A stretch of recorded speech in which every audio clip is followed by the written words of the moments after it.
Teacher कौन है हमारे इसमें, इसका ईटी का? आप कोई भी सीआर बना ले इस क्लास में, एनीवन। लेकिन ज्यादातर हम ग्रुप पे ही बात शेयर करेंगे यहाँ पे। लेकिन अगर फर्ज करें I am not online, then yes आप you are from previous batch.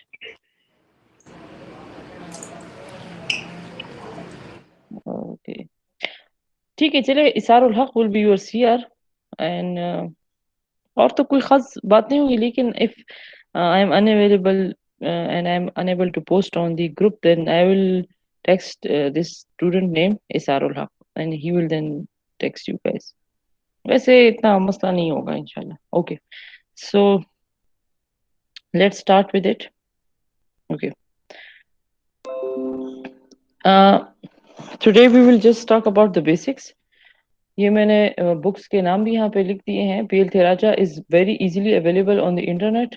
You can download any version, चाहे वो सॉफ्ट में हो, कोई भी एडिशन हो, डजेंट मैटर्स। एंड एक दूसरी बुक थी यहाँ पे मैंने लिखा भी, उसका नाम theory and problems of basic circuit analysis, वो मैंने शेयर कर दी है। आप लोग देख लें आपकी ग्रुप पर, that was available. You can also look at that book as well. That book is actually good for the circuits. उससे आप सर्किट्स बड़ी सर्किट्स के उसमें बहुत अच्छे एग्जांपल्स हैं।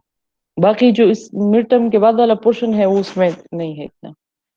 Okay, so in today's lecture we'll talk about the basic concepts of circuit and what is circuit, and then definitely Kirchhoff's current law and Kirchhoff's voltage law. So let's talk about circuit. What is an electric circuit?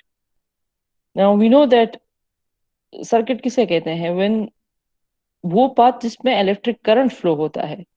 लेकिन सिर्फ वो path नहीं, बल्कि जितनी भी जगहों से वो पास होता है, जितनी भी डिवाइसेस से, और वो जिस एनर्जी यानी कि जो सोर्स है वो भी उसमें काउंट होता है। यानी कि इस पूरे सोर्स और जो पाथ है, whatever are the devices in the path, उन सबको मिलाकर हम कहते हैं कि ये हमारा इलेक्ट्रिक सर्किट है।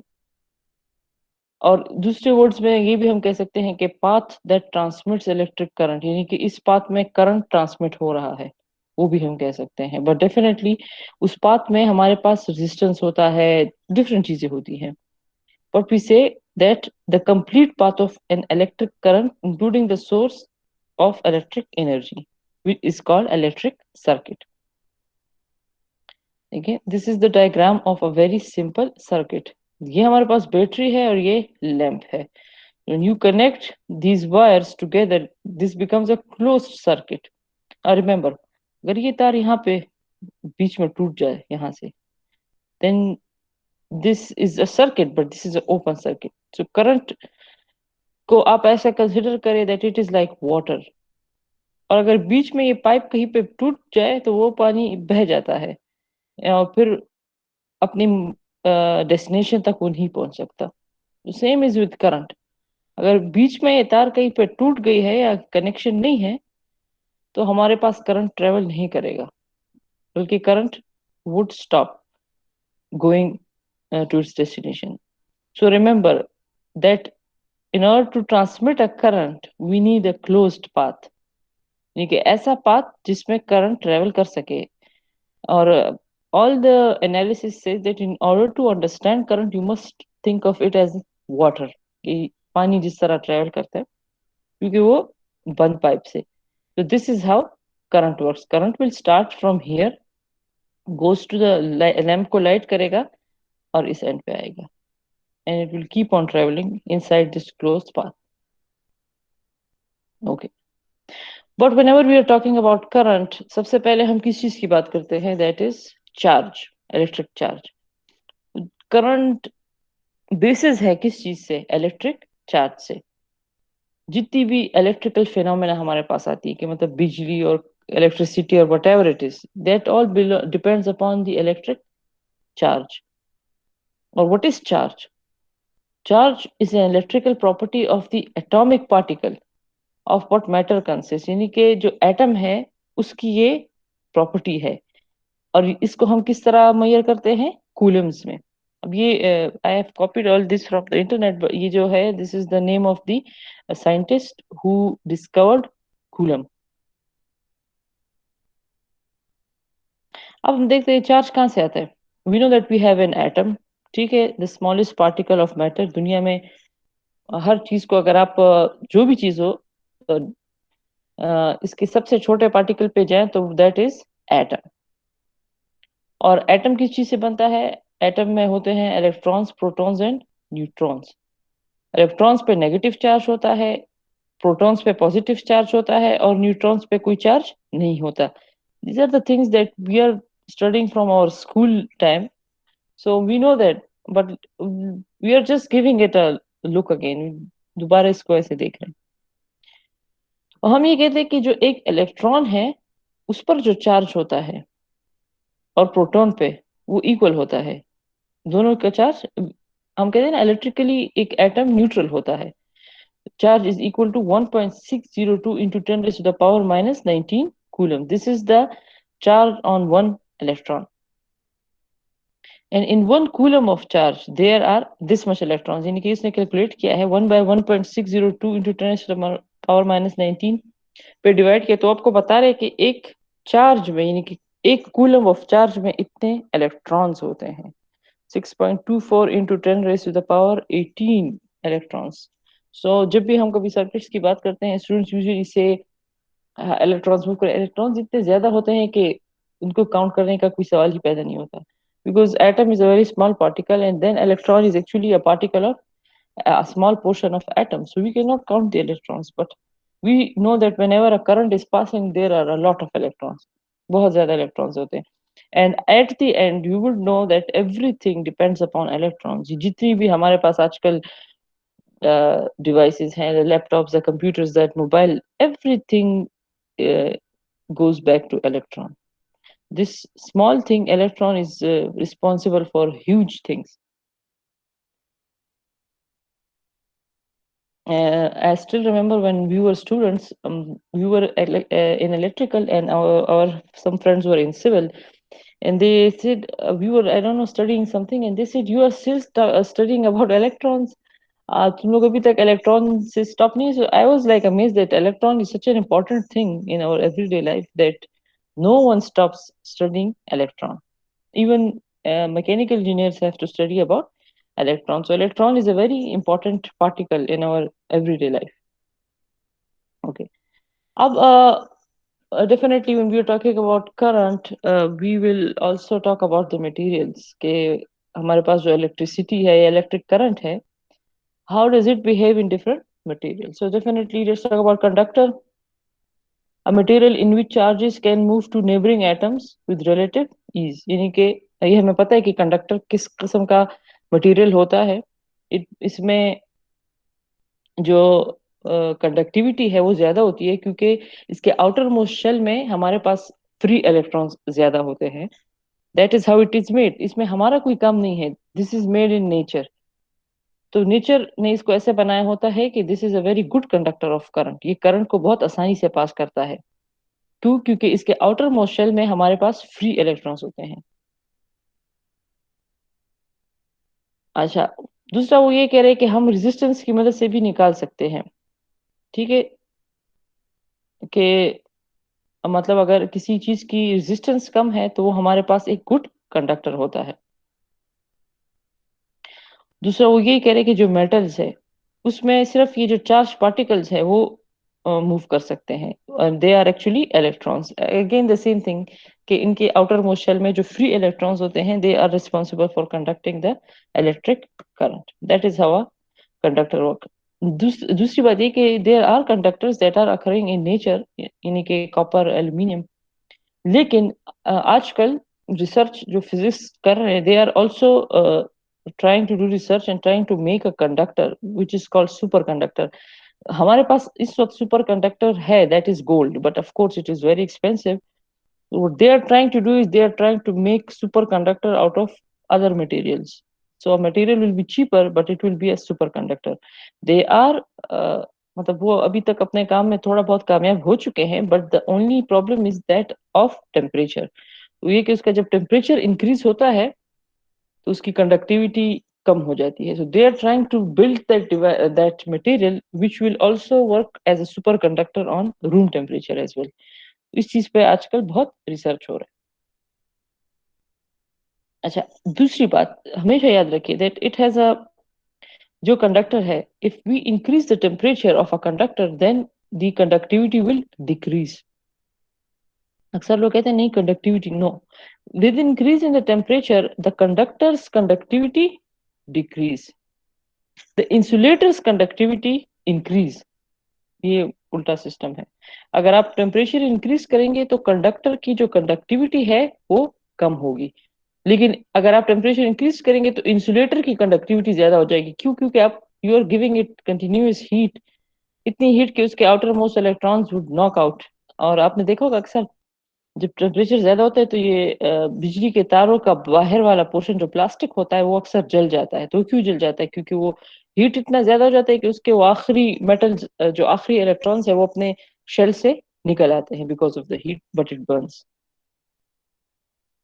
Okay, again if we talk about insulator, a material that opposes the charge. क्यों कि हम कहते हैं ना कि आइडियली इनफाइनाइट ओपोजिशन देगा, मतलब it should not allow even a small amount of current if it's an ideal insulator. तो यहाँ पे इन्होंने लिखा भी है कि ड्राई एयर एंड ग्लास जो है they are very good insulators, ceramic is also very good insulator, so is rubber. ये ऐसे मटेरियल्स है जिनमें करंट पास नहीं होता। क्यों? क्योंकि इनके आउटर मोस्ट इलेक्ट्रॉन्स इतने ज्यादा स्ट्रांगली अपने इनबाउंड होते हैं that you can not remove them from their outer shells. इसके अलावा हम तो सेमीकंडक्टर एंड में भी पढ़ेंगे which is a very important part, but यहाँ पे भी इन्होंने लिखा है semiconductor lies between conductors and insulators. और ये क्या होता है कि इनकी जो कंडक्टिव मटेरियल, जो कंडक्टिव प्रॉपर्टी होती है वो इंसुलेटर और कंडक्टर के बीच में होती है। so we know that what is a semiconductor, but we will talk about it in detail after midterm. There is no need to study about it now. Okay, now let's talk about current. लेकिन अक्सर लोग इसको सिर्फ current कहते हैं, we are all used to calling it current, but it is actually electric current, क्योंकि current तो पानी के बहुत बड़े रेले को भी कहा जाता है। सो whenever we are talking about our current we will say electric current.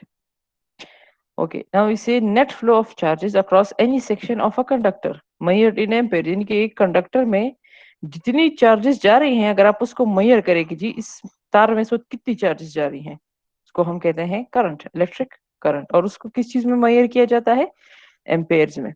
Again यहाँ पे this Andre Marie Ampere is the name of the mathematician and physicist who talked about current or who discovered current maybe. ठीक है, तो current को जब भी हम physically या मैथमेटिकली हम उसको लिखते हैं, so we would say that current can be thought as of the rate of change of the charge, यानी कि जिस तेजी के साथ चार्ज टाइम के साथ चेंज हो रहा है, I is equal to d q by t, उतना ही हमारे पास करंट डेवलप होगा। Current is directly proportional to the rate of change of charge.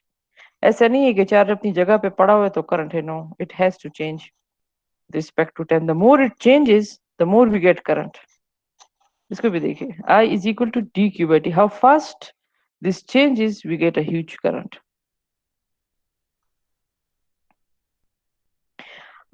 Let's talk about conventional current. ठीक है, ओरिजिनली साइंटिस्ट, और ये इन्होंने साइंटिस्ट का नाम है Benjamin Franklin, an American scientist and inventor.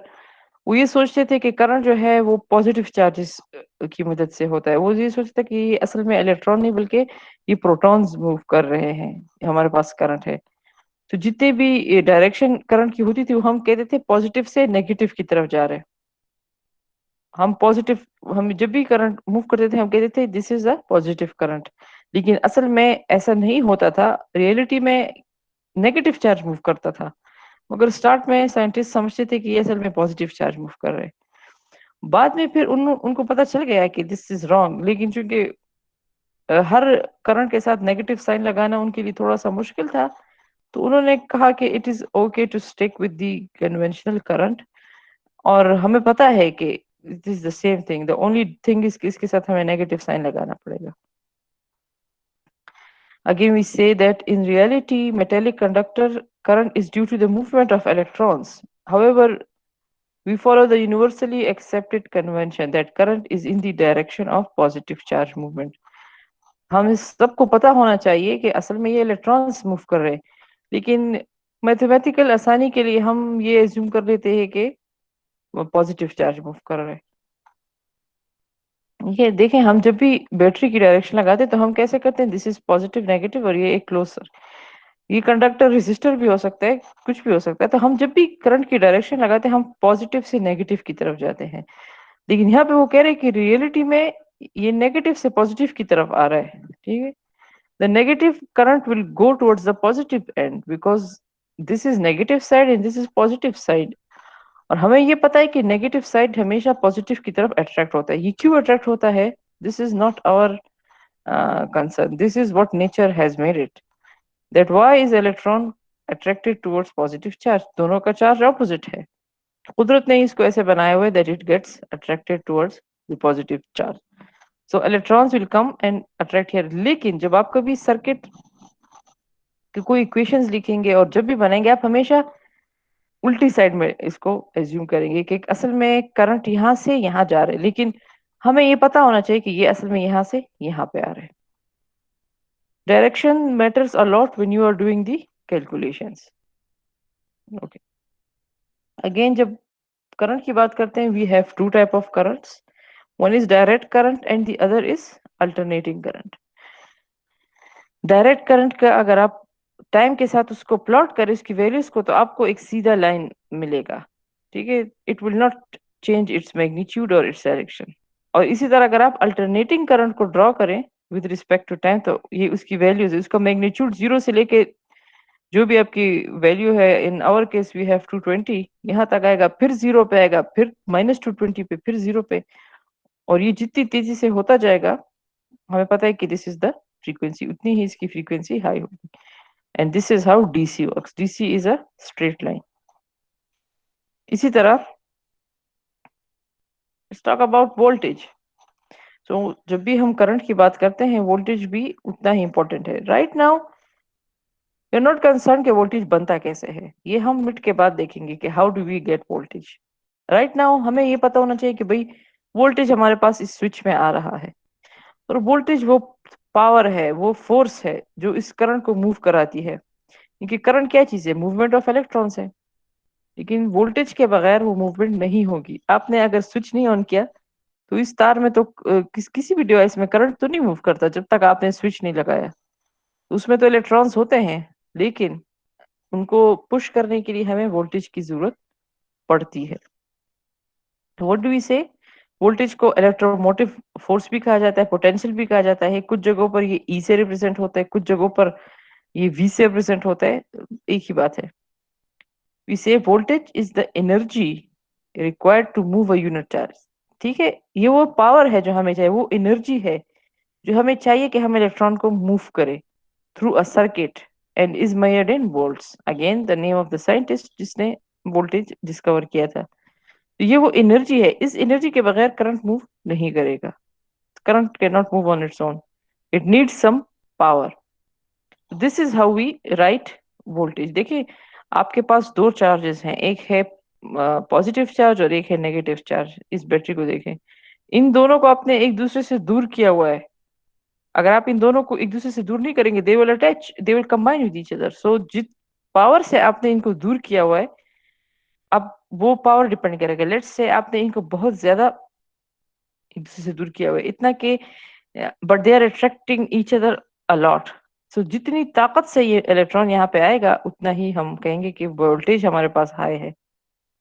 अगर लेट्स से आपने इसकी वैल्यू ज्यादा कर दी है, इसको भी हाई कर दिया है, so they will come here with a high intensity, so that means that the voltage is high। that's how voltage works। although it's a very tricky thing to अक्सर लोगों के लिए बड़ा ही मुश्किल होता है वोल्टेज का इंतहाई डीप कंसेप्ट देखना। But right now for you guys it is just force और energy.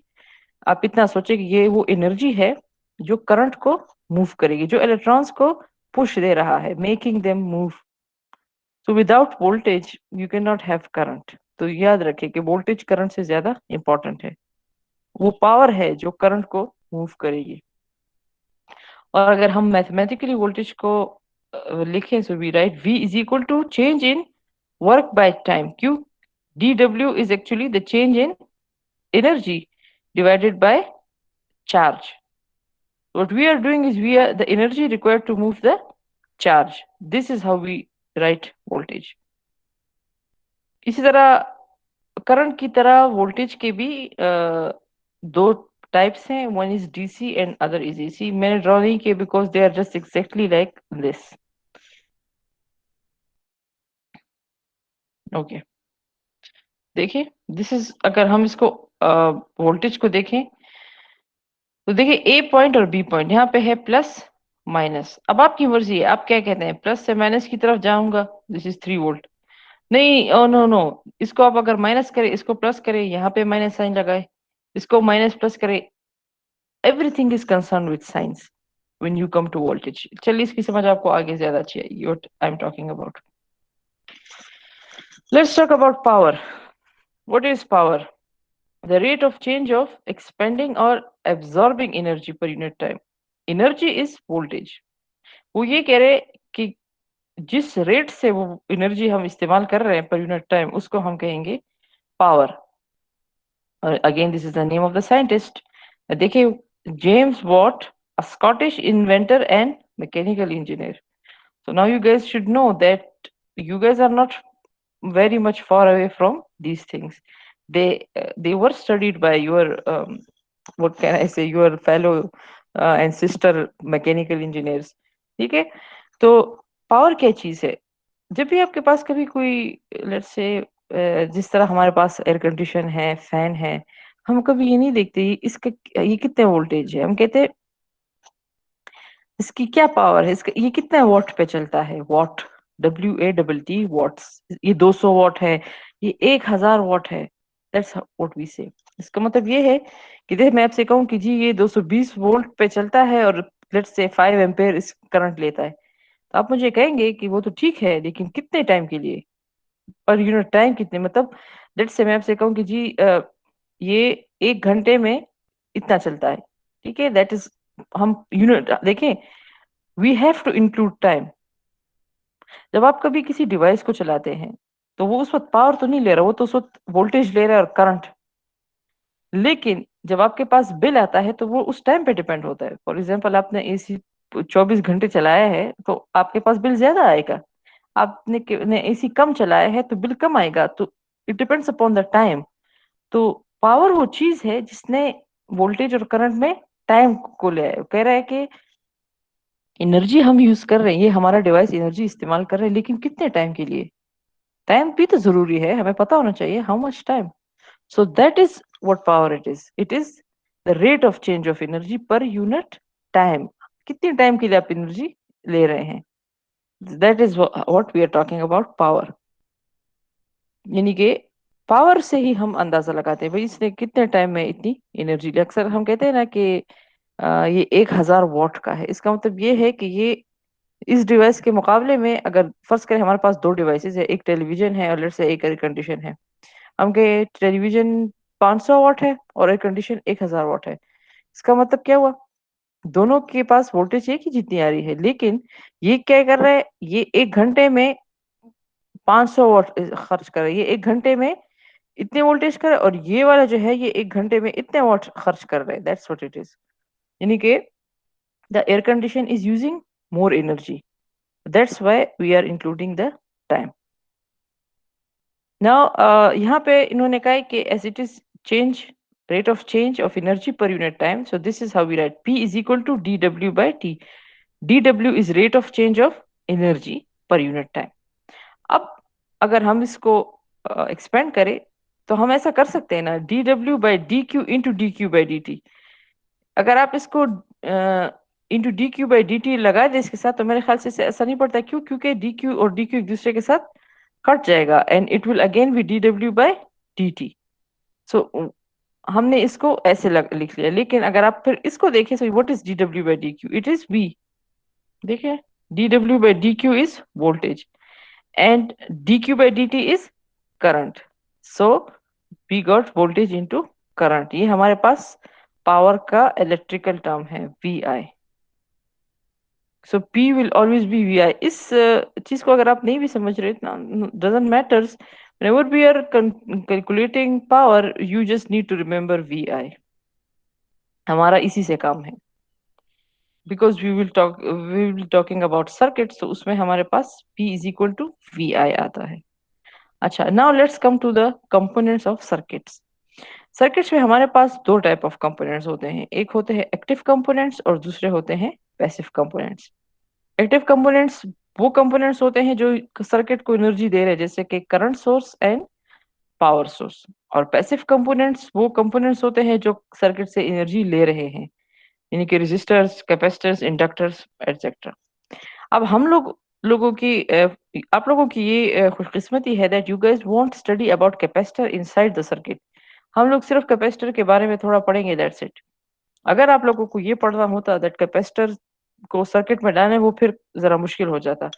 But right now the only passive component you guys will come across would be the resistor, so that will be quite easy. अब ये जो slide है, you have to understand this in order to understand the circuits, and this is very easy. देखिए, जो हमारे पास passive device है, यहाँ पे मैंने क्या कहा, कंपोनेंट्स और elements that absorb power. Capacitor, inductor, resistor वो पावर ले रहे हैं। तो पैसिव साइन कन्वेंशन कैसे होगा? इसका मतलब ये कि जो डिवाइस पावर ले रहा है, जब आप कभी उसमें करंट को पास कराएंगे तो कौन से साइन लगाएंगे? The passive sign convention defines power floating out of the circuit. क्यों? As positive. हम कह रहे हैं ना कि देखिए, जब ये पैसिव डिवाइस होता है, ये रेजिस्टर है, यहाँ पे इसने ये पिक्चर ऐसे बनाई, दिस इज रेजिस्टर, लेकिन इसने बॉक्स लगाए हुए। हम कह रहे हैं कि करंट जब इसमें इंटर करता है तो करंट, चूंकि ये जो रेजिस्टर है, ये तो करंट, ये तो पावर ले रहा है, इसके पास अपनी तरफ से कोई पावर नहीं है, तो ये जब पावर लेगा तो पॉजिटिव में लेगा। अब पॉजिटिव का मतलब पॉजिटिव करंट नहीं है यहाँ पे। पॉजिटिव का मतलब वो कह रहे हैं कि power was at higher potential, इनकी पावर ज्यादा था, जब यहाँ से निकल गया तो पावर कम था। तो this is how you talk about, ये साइन याद रखिए। जब भी हमारे पास पैसिव कंपोनेंट आएगा सर्किट में, करंट उसमें इंटर होगा पॉजिटिव एंड में और लीव करेगा उसके नेगेटिव एंड से। This is only for passive devices, ठीक है? क्यों? क्योंकि जिस वक्त करंट इंटर हो रहा था तो उसकी पोटेंशियल हाई थी, उसमें ज्यादा ताकत थी। जब वो लीव किया तो उसमें ताकत कम हुई। This is what the negative sign says. क्योंकि इस डिवाइस ने पावर एब्जॉर्ब किया, ये पावर एब्जॉर्ब करता है, पावर दे नहीं रहा सर्किट को। सिमिलरली, ठीक है। अच्छा, अब जब मैं आपसे कभी कहूँ, फॉर एग्जांपल हमारे पास ये रेजिस्टेंस है कि मुझे इसका पावर कैलकुलेट करके दो, तो आप जब भी मुझे इसका पावर कैलकुलेट करेंगे, you know what it is, P is equal to VI। लेकिन उसके साथ जो साइन होगा वो हमेशा पॉजिटिव होगा। पॉजिटिव साइन ये रिप्रेजेंट करेगा कि ये पावर जो था ये एब्जॉर्ब हो गया। अच्छा, ये इसलिए पॉजिटिव है, so I would know this is the absorbed power. ठीक है, यहाँ पे लिखा भी, in case of passive power you will always have passive power as positive, the power absorbed. इसी तरह अगर हम एक्टिव साइन कन्वेंशन की बात करें, यानी कि वो डिवाइसेस जो एनर्जी सर्किट को दे रहे हैं, तो हम कहते हैं active power will always be from the negative terminal to the positive. देखिए यहाँ पे,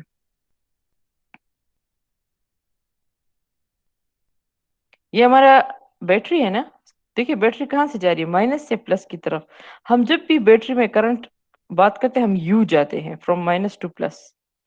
सो वो कह रहे हैं कि जो एक्टिव डिवाइस होगा, चूंकि वो तो सर्किट को एनर्जी दे रहे हैं, तो जब आप उसकी बात करेंगे तो आप हमेशा दूसरी कन्वेंशन यूज करेंगे, आप हमेशा माइनस से प्लस की तरफ जाएंगे। अगर आप इसमें भी प्लस से माइनस की तरफ जाएंगे तो फिर तो हमें ना पैसिव और एक्टिव की डिफरेंस का पता नहीं चलेगा। सो दोनों में डिफरेंस होना है, जरूरी है। तो power will be less than zero. इसमें ये कि जब भी मैं आपको कहूँ कि जी इस करंट का, ये जो करंट सोर्स है इसका पावर निकाले, तो आप इसका पावर भी वैसे ही निकालेंगे। You will always multiply V with I। जो भी आपका आंसर आएगा उसके साथ आपने माइनस लगाना है। सो आई वुड नो, अच्छा ये पावर डिलीवर्ड है, ये पावर हमने सर्किट को दे दिया, तो इसके साथ हम माइनस साइन लगाएंगे। देखें, टू बी ऑनेस्ट, इसमें सिर्फ और सिर्फ ये चीजें, जब आप किसी एक्टिव डिवाइस का पावर मुझे कैलकुलेट करके देंगे, आपने उसके साथ माइनस लगाना है ताकि मुझे पता चले this is the power deliver to the circuit. और किसी पैसिव डिवाइस का पावर कैलकुलेट करेंगे तो उसके साथ आपने माइनस नहीं लगाना, वो खुद ही प्लस होगा। ठीक है, यहाँ पे टेलीग्राम्स थ्योरम कहता है अगेन द सेम थिंग। वो कहते हैं कि the algebraic sum of the power absorbed by all elements in a circuit is zero।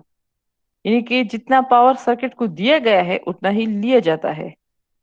That is the sum of absorb power is equal to the sum of generated power, यानी कि जितना power active devices दे रहे हैं उतना ही power passive devices ले रहे हैं। That is what this theorem says, just like law of conservation of energy.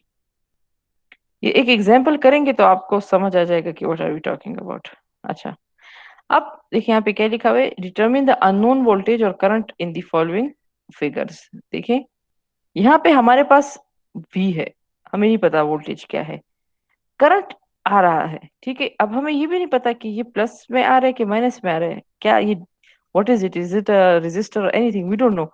लेकिन यहाँ पे उसने क्या लिखा हुआ है, power is equal to -20 watt. इसका मतलब ये है कि ये एक्टिव डिवाइस है, ये कोई करंट सोर्स होगा क्योंकि इसका पावर माइनस में आ रहा है।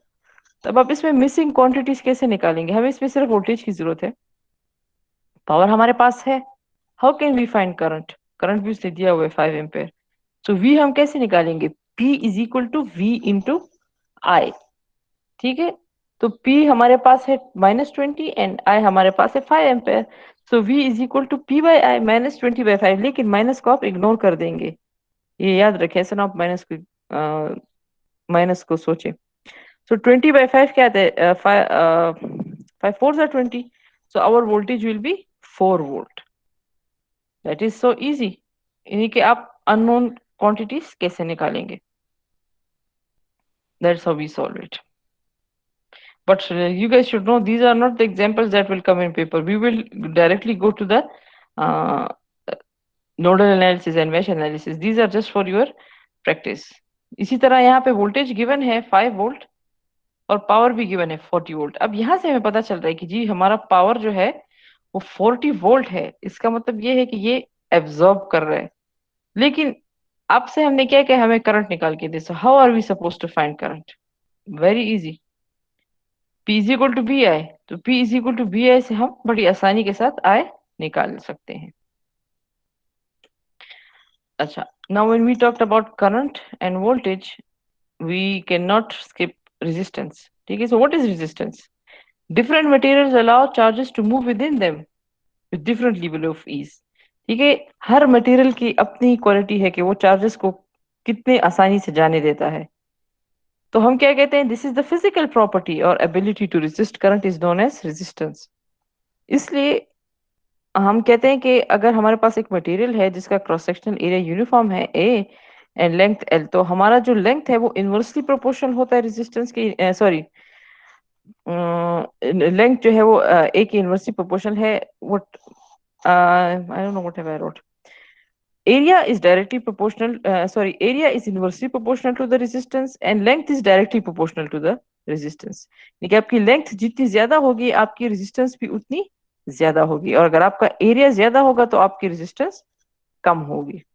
अगर आप इसको सोचे तो देखिए, again we can consider water की, जितना आपके पेप की एरिया ज्यादा है, चौड़ाई ज्यादा है, तो उसमें ज्यादा पानी ट्रेवल करता है। और अगर पतला सा लंबा सा पाइप है तो उसमें पानी इतना आसानी से ट्रेवल नहीं करता। तो जितना आपके पास पाइप चौड़ा है उतना ही हमारे पास वाटर ज्यादा फ्लो करेगा। That's how you can remember the resistance. अब अक्सर हम देखते हैं ना लैब्स में कि रेजिस्टर क्या चीज है, तो रेजिस्टर क्या होता है, कंडक्टर ही होता है, लेकिन उन्होंने इसको बनाया ऐसा होता है कि वो एक सर्टन रेजिस्टेंस देता है। अक्सर हम लैब में सेलेक्ट करते हैं ना 2 ओम, 3 ओम, 4 ओम, तो वो असल में एक कंडक्टर होता है, but that is actually design to have a specific resistance. उस डिवाइस को हम कहते हैं resistor. And again, when we talk about resistor, current, and voltage, the first law that comes into our mind is Ohm's law. Ohm's law says that the voltage across a resistor is directly proportional to the current flowing through. उस resistor में जितना current flow कर रहा है उससे voltage हमें पता चलेगी। So we can say that V is equal to IR. The proportionality constant is R, जो कि material पे depend करता है, and of course on the temperature. This is the simplest circuit, और इसे आप V is equal to I R का बहुत आसानी से निकाल सकते हैं।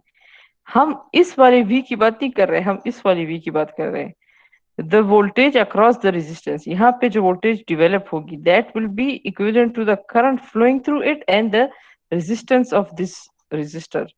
Not this voltage. अक्सर लोग क्या करते हैं कि इस वोल्टेज को कंसिडर करते हैं, ये तो पावर सप्लाई वाली वोल्टेज है। हम कह रहे हैं कि इसके अक्रॉस जो रेजिस्टेंस, जो वोल्टेज ड्रॉप होगा वो किसके बराबर है, वो आई इंटू आर के बराबर है। दिस इज हाउ, अगर हम देखिए दिस, ये इसका अगर हम ग्राफ करें तो हमारे पास V इस साइड पे होता है और I यहाँ पे होता है। कुछ जगहों में V यहाँ पे होता है, I यहाँ पे होता है, really doesn't makes a difference. तो इसे कि कुछ जगहों पे हमारे पास बिल्कुल स्ट्रेट लाइन आती है रेजिस्टेंस की, और कुछ जगहों पे ऐसी टेढ़ी मेढ़ी लाइन आती है। तो जो स्ट्रेट लाइन आती है they call it linear resistance, और जो थोड़ी सी स्ट्रेट नहीं आती we call it non-linear resistance. But they say that in our circuits, the all the resistances we are using are linear. ये फिर जो फिजिक्स वगैरह पढ़ते हैं वो फिर नॉन लीनियर रेजिस्टेंस को भी इंक्लूड करते हैं, बट अगर हम लोग सिर्फ लीनियर रेजिस्टेंस की ही बात करते हैं। इसी तरह this is a picture of resistors. This is how they look in real life. Okay, let's talk about short and open circuit. What are they? जिस सर्किट की रेजिस्टेंस जीरो होती है उसको हम शॉर्ट सर्किट कहते हैं, और जिसकी रेजिस्टेंस इनफाइनाइट होती है उसको हम ओपन सर्किट कहते हैं। ये शॉर्ट सर्किट है, ये हमारे पास तारे हैं और इनमें जीरो रेजिस्टेंस है, तो करंट क्या हो जाएगा, मैक्सिमम हो जाएगा। ठीक है, और ये कह रहे कि इस तार में चूंकि रेजिस्टेंस नहीं है तो इस रेजिस्टेंस जीरो, तो यहाँ पे ड्रॉप भी जीरो होगा। यहाँ ड्रॉप किसे कहते हैं, हम कहते हैं जो एनर्जी वो ले रहे हैं, वोल्टेज जो ले रहे हैं वो तो जीरो होगा क्योंकि इसकी रेजिस्टेंस ही जीरो है। तो शॉर्ट सर्किट के अक्रॉस, ये शॉर्ट सर्किट है, ये दो वोल्टेज ड्रॉप जीरो होगा और रेजिस्टेंस जीरो होगा, और करंट क्या होगा, मैक्सिमम होगा, पूरा करंट पास हो जाएगा। अगर यहाँ पे वोल्टेज आएगा तो इसका मतलब ये था कि कुछ ड्रॉप हुआ है, एनर्जी यूज हुई है, लेकिन यहाँ पे एनर्जी यूज नहीं होगी because there is no resistance. इधर ये ओपन सर्किट है, बीच में खुला हुआ है, तो यहाँ पे करंट नहीं ट्रेवल करेगा, क्योंकि मैंने आपसे कहा था ना कि करंट को ट्रेवल कराने के लिए हमें तार की जरूरत पड़ती है, तार बीच में खुल गया है, तो यहाँ पे रेजिस्टेंस इनफाइनाइट होगी, इतनी ज्यादा रेजिस्टेंस है कि it can never travel. Why? Because the wire is not here. और ये वोल्टेज जो यहाँ पे थी वो पूरी यहाँ पे अपीयर हो जाएगी। अगर आप यहाँ पे यहाँ पे मल्टीमीटर लगाएं तो जो वोल्टेज ये दे रहे 5 वोल्ट, वही यहाँ पे भी अपीयर होगी। Voltage will B maximum, resistance will be infinite, current will be zero, because current requires a path to flow. Voltage does not require a path. Voltage is the difference. Voltage आपको क्या कह रहे, यहाँ पे positive charge है और यहाँ पे नेगेटिव चार्ज है, they both can join each other if you join the wire. That's what it's saying. Voltage does not depend upon the connection, कि यहाँ पे इन दोनों को आप कनेक्ट करेंगे तो वोल्टेज आएगा। No, voltage is the difference that is telling you कि यहाँ पे पॉजिटिव चार्ज और यहाँ पे नेगेटिव चार्ज, इनकी ये पावर्स है, और अगर आपने ये तार कनेक्ट कर दी तो वो एक दूसरे को इस पावर के साथ इसमें करंट मूव करेगा। We have the power here but without the connection we can not have the current. तो ये याद रखिए, voltage is the difference between 2 points and current is the flow of electrons. So without the difference we don't have the flow, but without the wire we can not make the current flow. तो तार हमारे पास जरूरी है, इसको हम कहते हैं open circuit. अक्सर आप लोग देखते हैं ना, डोंट टच इट, शॉर्ट लग जाएगा। It short is actually short circuit, जिसकी रेजिस्टेंस जीरो हो जाती है और मैक्सिमम करंट फ्लो करता है, so that current is actually danger. But the electrical engineer say that it is not the current that is dangerous, it is actually the voltage that is dangerous. क्यों? Let's say 10 volt है, जब आप 10 volt battery को हाथ लगाते हैं बगैर किसी रेजिस्टेंस के, तो आपको क्या वो शॉर्ट देता है? नहीं, क्योंकि 10 वोल्ट में इतनी ताकत नहीं है, वो कितना करंट फ्लो करेगा। फिर जब वोल्टेज बढ़ता है 220 वोल्ट, 220 वोल्ट में बहुत ज्यादा ताकत है, वो काफी ह्यूज अमाउंट ऑफ करंट को ट्रेवल करा सकता है। इसी तरह आप लोगों ने देखा होगा कि हमारे पास ये जो इलेक्ट्रिसिटी लाइंस है, इसकी जितनी भी पावर बढ़ती जाती है, वोल्टेज बढ़ता जाता है, वो खतरनाक होते जाते हैं। क्यों? अब उनमें ज्यादा करंट को ट्रेवल कराने की ताकत है। अब वो 1000 वोल्ट है, तो वो कितना ह्यूज करंट ट्रेवल करा सकते हैं, मतलब that power can travel a huge current. 10 volt बहुत मामूली करंट को फ्लो कराएगा। So current depends upon this power. इस वजह से हम कहते हैं ना, करंट से ज्यादा खतरनाक वोल्टेज है, that power which can make a huge current flow. Excuse me, ma'am. Yes. Ma'am ये करंट ज्यादा हो तो वोल्टेज ज्यादा होते हैं, वोल्टेज देखिए ज्यादा हो तो करंट। देखिए ओम्स लॉ में भी हमने देखा, जितना आप वोल्टेज बढ़ाएंगे करंट बढ़ेगा हमारे पास, that is how it says. Resistance constant होना चाहिए, तो अगर हमारा रेजिस्टेंस कांस्टेंट, आप वोल्टेज बढ़ाएं आपका करंट बढ़ता जाएगा, ये हमने ओम्स लॉ में देखा है। तो मैम हम ये ये शॉर्ट शॉर्ट सर्किट में इसमें करंट इनफाइनाइट नहीं होता, हाँ, शॉर्ट सर्किट में तो करंट इनफाइनाइट होता है, ये तो हम ड्रॉप की बात कर रहे वोल्टेज हैं। जीरो क्यों होता है मैम? क्या? वोल्टेज ड्रॉप जीरो होता है। वोल्टेज ड्रॉप नहीं हो रहा ना, वोल्टेज जीरो है। Yes ma'am. ये इस वोल्टेज की बात नहीं कर रहे हैं हम, जो इसको मिल रहा है, ये जो इस तार के बीच में वोल्टेज ड्रॉप हो रहा है उसकी बात कर रहे हैं। हम यस कह मैम। रहे हैं कि ये जीरो रेजिस्टेंस है तो यहाँ पे ड्रॉप नहीं होगा। ये तो वोल्टेज जितना भी लेट से 10 वोल्ट है 20 वोल्ट है, ये तो अपनी जगह पे है।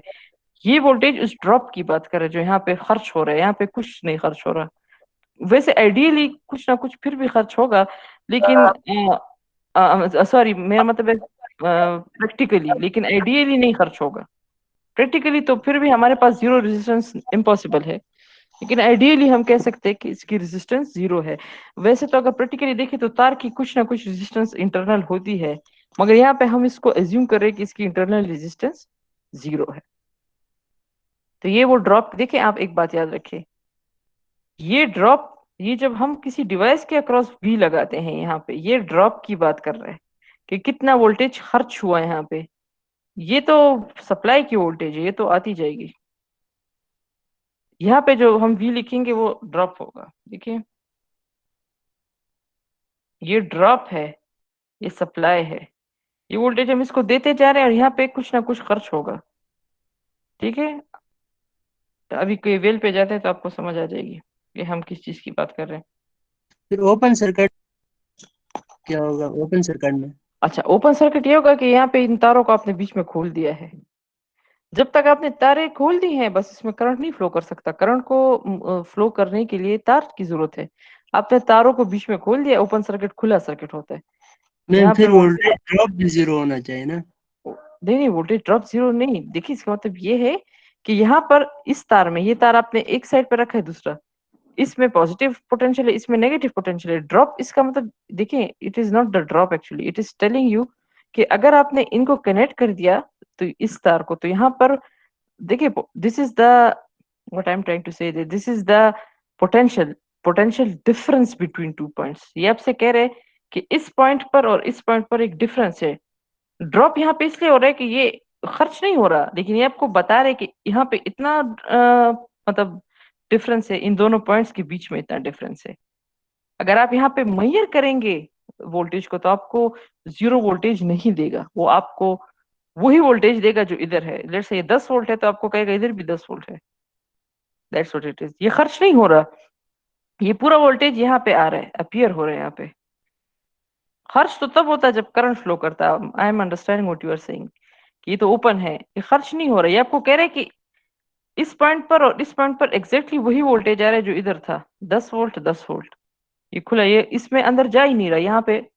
आप इसको ऐसा कंसिडर करिए, इधर रुक गया है, इसको आपने रास्ता ही नहीं दिया जाने का, सो ये यहाँ पे रुक गया। हाँ, यहाँ पर जब आपने इसको कनेक्ट कर दिया तो ये चला गया, लेकिन ये खर्च ही नहीं हुआ क्योंकि यहाँ पे रेजिस्टेंस जीरो है। That's what we are saying. तो यहाँ पे ये, this is stop here, that's what we are saying. इसमें इतना कंफ्यूजन है, इसको अगर हम रियलिटी में करेंगे तब कंफ्यूजन की जरूरत है। Right now you just remember कि जो शॉर्ट सर्किट है उसमें ड्रॉप जीरो होता है और ये ड्रॉप यहाँ पर नहीं हो रहा। This is actually the voltage here. ठीक है, this voltage is appearing across here. ये पूरा वोल्टेज यहाँ पे आके रुक गया, इसलिए हम कहते हैं ना ये इसके पैरेलल है ना। That's what is happening. अब I don't know how can I teach you online. ये अगर मैं क्लास में होती तो फिर शायद अच्छी तरह समझा रही थी। ऑनलाइन का मसला ये है, लेकिन again I will share a video with you guys, तो ज्यादा अच्छी तरह से आपको समझ आ जाएगा। उनके पास एनिमेशंस होती हैं, उसमें फिर आप इजीली अंडरस्टैंड करें। I will share a video, थोड़ी देर बाद शेयर करती हूँ। ओके, अब हम सीरीज सर्किट की बात करते हैं। तो सीरीज सर्किट कौन सा सर्किट होता है जिसमें दो या दो से ज्यादा एलिमेंट्स कनेक्ट होते हैं लेकिन उनकी ब्रांच एक ही होती है। ठीक है, और सीरीज सर्किट में सेम करंट मूव करता है, they are in the same branch, एक ही पाथ होता है करंट के लिए, that is a series circuit. देखिए ऐसे, ये एक ही ब्रांच है, यहाँ पे इस तरह है लेकिन ये एक ही करंट फ्लो हो रहा है, देखिए। तो इससे हमें पता चल रहा है कि ये सीरीज सर्किट है। इस तरह पैरेलल सर्किट है। Two or more circuit elements are in parallel if they are connected between two nodes. You guys know what is a node? We'll talk about nodes in more detail, but ये node है, ये node है, ये node है। तो nodes के बीच में जो connections होती हैं they are parallel। क्यों? क्योंकि ये अलग node के पास connect है और ये अलग node। जब इनके nodes अलग हैं तो ये लोग parallel हैं। ये आपको पता होना चाहिए। लेकिन खैर है, हम इतना पैरेलल और सीरीज का करते नहीं है इसमें। These are for those guys जिनके पास अक्सर सर्किट सिंप्लीफिकेशन करनी पड़ती है। हम इतनी ज्यादा सिंप्लीफिकेशन नहीं करेंगे, तो that's why it's not that much difficult to understand parallel and series. इसी तरह हम कहते हैं what is a node? The point of connection of three और मोर सर्किट एलिमेंट्स। हम जब भी किसी एसेंशियल नोड की बात करेंगे तो दो या दो से ज्यादा नहीं, तीन या तीन से ज्यादा एलिमेंट जब कनेक्ट होंगे तो वो हमारे पास होगा नोड। लेकिन खैर ये हम नोडल एनालिसिस में ज्यादा डीपली देखेंगे। सिंपली लूप है is any close path in the circuit that does not cross any node but once, यानी कि एक नोड को एक ही बार क्रॉस करेगा। ये भी हम बाद में देख लेंगे when we are studying about them. Okay, now let's come to Kirchhoff's current law. What does Kirchhoff's current law says? The algebraic sum of the currents entering or leaving a node is zero. That's what KCL says.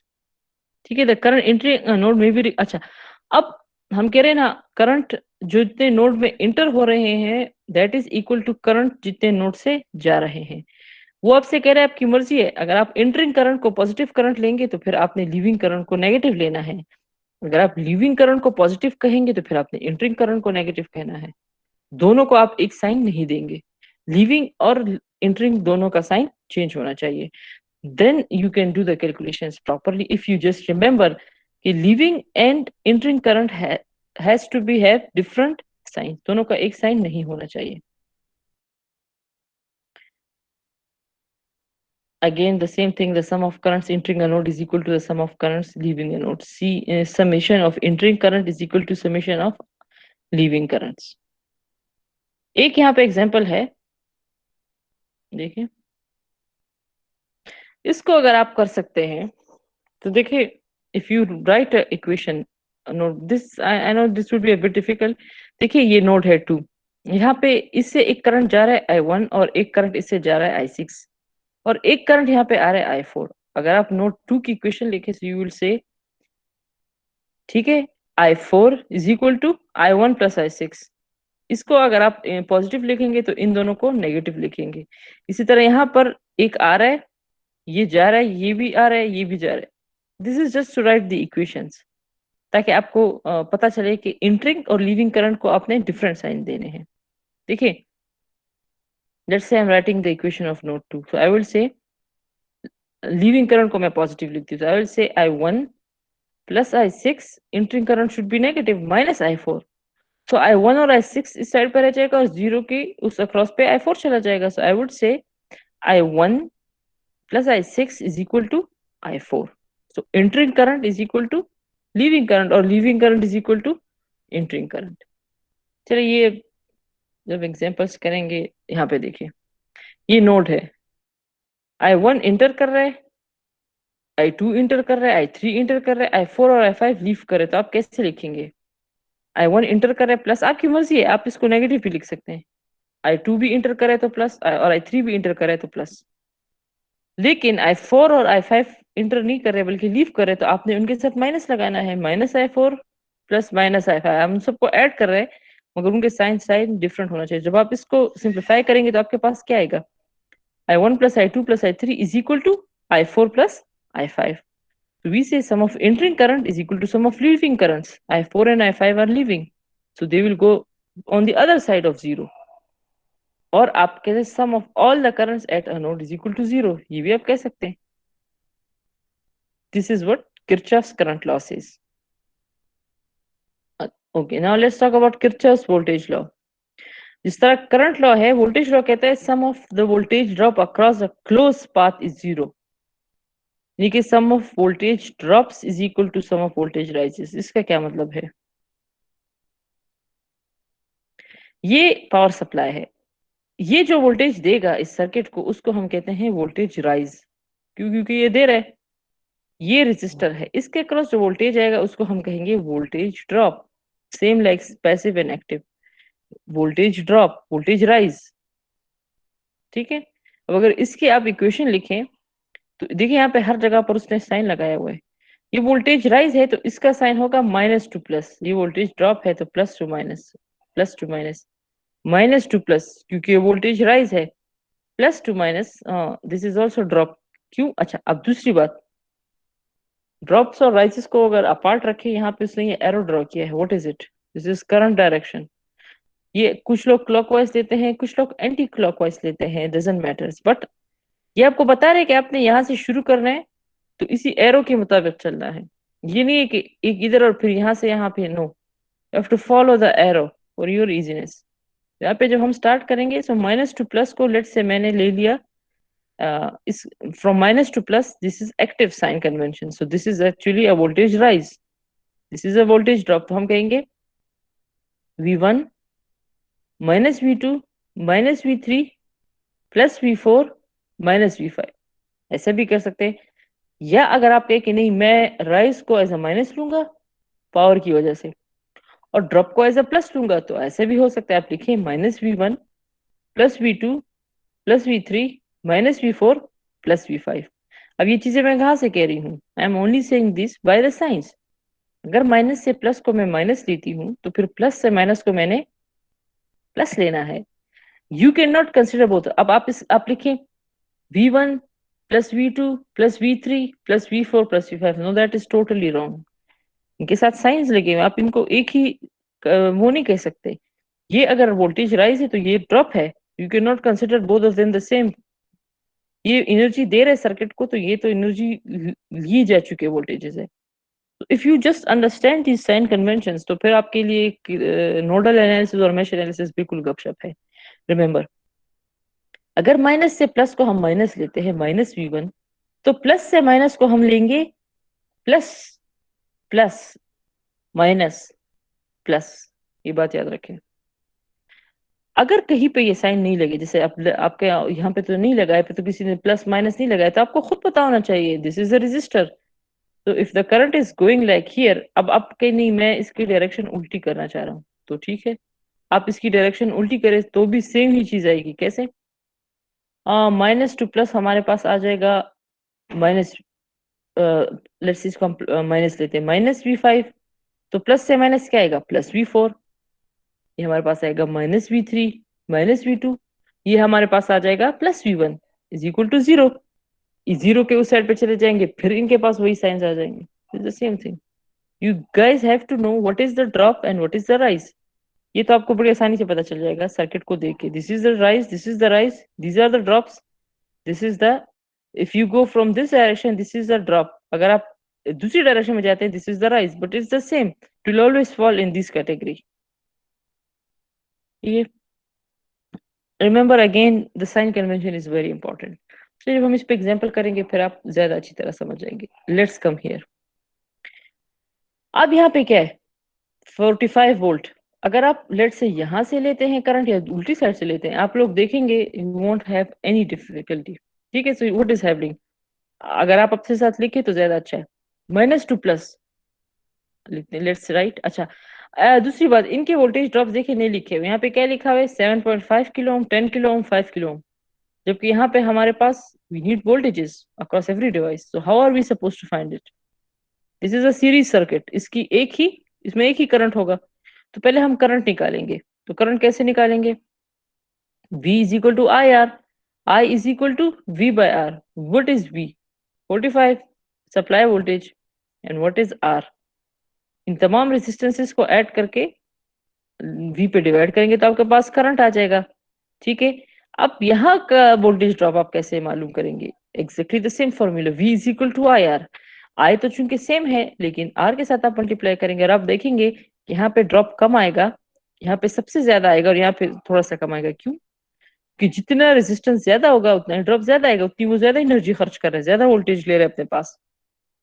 जितना current तो same है इसमें, ये series है।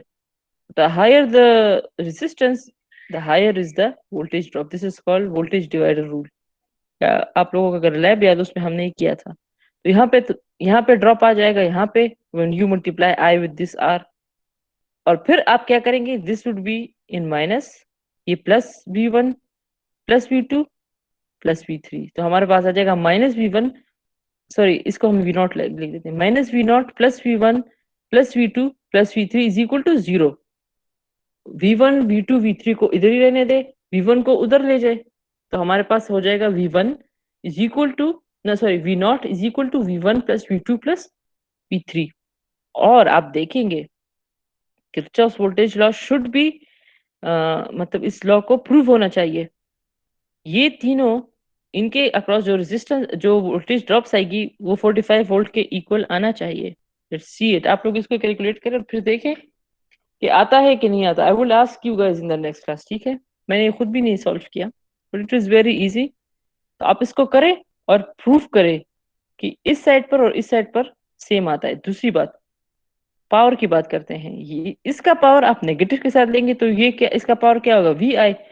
जो current हमने निकाला उसको आप इससे मल्टीप्लाई करेंगे, वो होगा पावर एब्जॉर्ब, डिलीवर्ड पावर। फिर हर एक का अलग अलग पावर निकालेंगे, वो होगा हमारे पास एब्जॉर्ब पावर। तो ये पावर इन तीनों के सम के इक्वल होना चाहिए, यानी कि हम ये कहेंगे कि delivered power is equal to absorb power. So this should also be proof, so please do it at home. Okay, any questions? अच्छा, दूसरी बात, just to make sure that ये जो KVL और KCL के सिंपल एग्जांपल्स है, these are only to make you guys understand. Paper will not have these things. Paper will have mesh and nodal analysis, which are a higher version of KVL and KCL. वो दूसरी बात है कि मुझे पता है कि ये वैसे एग्जाम्स नहीं है। Let me stop the recording.